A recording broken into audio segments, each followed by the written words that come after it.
Alors pour notre organisation, la coopération agricole, le principal défi à relever pour les 10 ans qui viennent, c'est celui de la souveraineté alimentaire, c'est-à-dire notre capacité à pouvoir nourrir tous les Français, quel que soit leur choix de consommation et leur moment de consommation. Nous avons constaté pendant le Covid que la question de notre souveraineté alimentaire est une question importante. Tout le monde a redécouvert l'importance de se nourrir et nous devons aujourd'hui travailler à une meilleure réponse sur cette souveraineté alimentaire. Pour ce faire, nous avons besoin de travailler sur une meilleure organisation de nos filières pour répondre en temps réel à ce que sont les besoins en quantité et en qualité des consommateurs et des citoyens. Nous devons travailler à une relocalisation de la production sur nos territoires, des productions pour lesquelles nous avons cédé des parts de marché sur les 20 dernières années.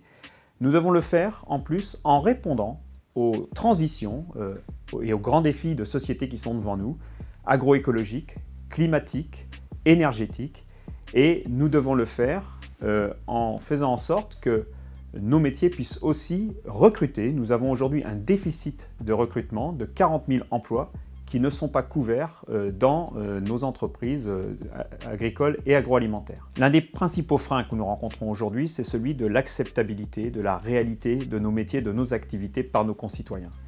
Tout le monde veut manger français, local, mais personne n'accepte d'avoir les élevages et les usines qui ont permis de créer cette alimentation auprès de chez soi. Si l'on veut pouvoir manger français, il faut que nous acceptions d'avoir l'élevage, d'avoir les outils qui nous permettent de créer cette alimentation. C'est un élément indispensable pour réussir cet objectif de souveraineté alimentaire. Le CESE est la chambre qui représente l'ensemble des parties prenantes de la société française.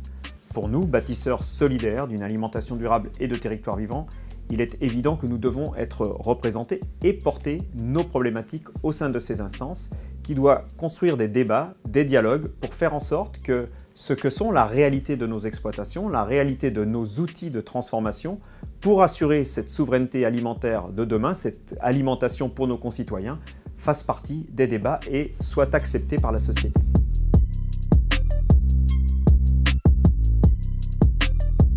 Ça n'est pas forcément un signal faible, mais nous constatons au sein de la société d'une manière générale une fragmentation, une réindividualisation des attentes des consommateurs et des citoyens d'une manière générale.